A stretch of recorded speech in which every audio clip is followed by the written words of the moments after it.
Is which Democratic presidential candidate has been running longer than any other? The answer is John Delaney, former member of Congress from Maryland. He joins us now from Des Moines in Iowa. I should note you have visited all 99 counties in that state already. Congressman, thanks for being with us. Thanks for having me, John. So I'd like to ask this of all the candidates we have on. In our most recent CNN polling, we asked Democratic voters the quality they most want to see in a candidate.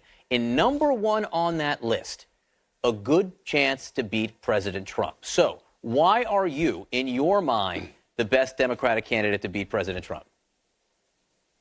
The best way to beat Trump is to build a big coalition of voters.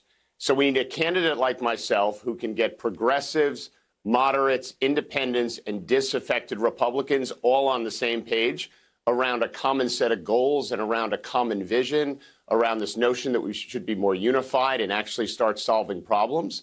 That coalition can beat President Trump easily, in my opinion. And I'm the candidate that can build that coalition. And really, that's what my campaign is about. Why? Why? What about your record and you personally makes you the right candidate to build that coalition? Well, first of all, I got a very different background than some of my competitors. I grew up in a blue-collar family. My parents didn't go to college. I started two businesses. I was the youngest CEO on the New York Stock Exchange. And then I rolled up my sleeve and I served in the Congress of the United States. So that kind of background as an entrepreneur, as a public servant, as a kid from a blue-collar family, that's the background of someone who's about solving problems, about building something, about seeking common ground, about treating people with respect, not acting like half the country's entirely wrong about everything they believe. Someone who actually sets a vision and has a track record of achieving it.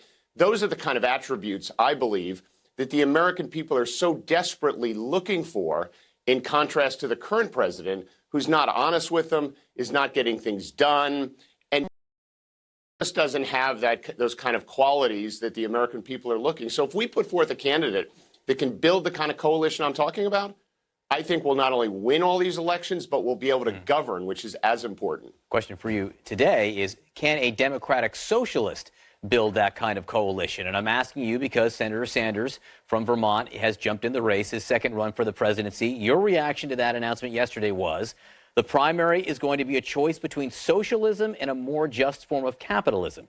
I believe in capitalism, the free markets and the private economy. I don't believe socialism is the answer, and I don't believe it's what the American people want. I don't believe top-down government-only approaches are the right answer. So you don't believe Senator Sanders is the right candidate? I don't think, listen, I think capitalism is the greatest innovation and job creation machine ever created. But I also believe there's a clear role for government to prepare our citizens for the future, give them the things they need to succeed, and help create a more just society. So my solutions that I put forth, like, for example, I've got the only bipartisan carbon tax bill in the Congress. So a lot of people are talking about climate change and all these kind of things they want to do, most of which are completely impractical. And yet I do the hard work, build a bipartisan coalition, and actually introduce a bipartisan carbon tax, which will cut carbon emissions by 90%. I believe in my first year in office, I will be able to get a big carbon tax bill passed with all the Democrats and Republicans who live in coastal states. And what it'll do is it'll lower carbon emissions and will give a dividend back to the American people. That's a real solution that makes sense, and it involves the private economy and the government working together to solve a problem. That's the way we solve problems in this country. I don't believe in kind of a central planning approach where you have a top-down government solution to every problem.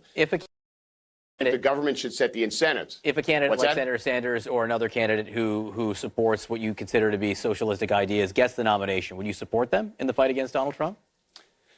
Yes, all the people running are so much better than President Trump, who I believe doesn't have a moral compass and is dishonest with the American people. Of course, I believe they will. I would support them all. Okay.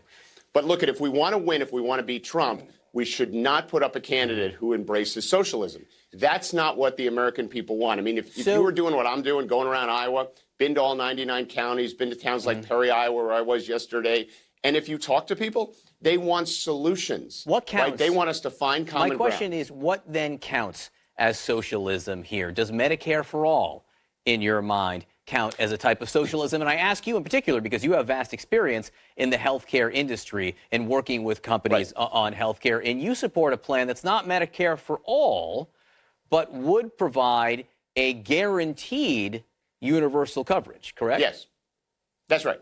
That's right. So, these labels, I don't actually care so much about some of these labels. I think the Medicare All for bill in the U.S. Senate, as proposed, is not good policy because it basically gets private insurance kind of out of health care. And the problem with that is real simple. If you look at government reimbursed health care, Medicaid pays 80% of costs, Medicare pays 95% of cost, and commercial insurance pays 115% of costs. So if you actually have the government paying all the bills in health care as proposed in these single payer proposals, there's no evidence that government will ever pay cost, which means people will stop investing in the healthcare system and will have lower quality and limited access. So, see, I look at those kind of proposals and I say, well, they sound good, but they're actually not good policy. What I propose is a universal healthcare system. Everyone gets it as a right, but it works in conjunction with the private insurance market, right? So people have options and, more flexibility in how they choose their care, but they also get basic health care as a right, which I believe it is. I believe it's a basic human right. And I think particularly when we're looking at an economy where people are going to be changing jobs so often, we shouldn't have a healthcare system where people's health care is tied to their job. And you're saying you should also remove the deductions that corporations get for providing health care, correct? That's right. And that's how I would pay for this universal expansion. I'd still encourage corporations to actually help their employees get plans and negotiate group deals. But the problem with the corporate deductibility of health care, it fundamentally creates an incentive to tie your health care to your job. And I think that's a bad plan because I don't think that's good for wages, because when health care costs go up, people don't get raises. And I don't think it's good for health care because so many people have no linkage to the cost of health care. My dad, who was a union electrician, had one job for 60 years. I think my daughters, I have 4 daughters, I think some of them could have 10 jobs in the future. Yeah. I want to have an economy where people are always either trying to start a business or trying to get a better job.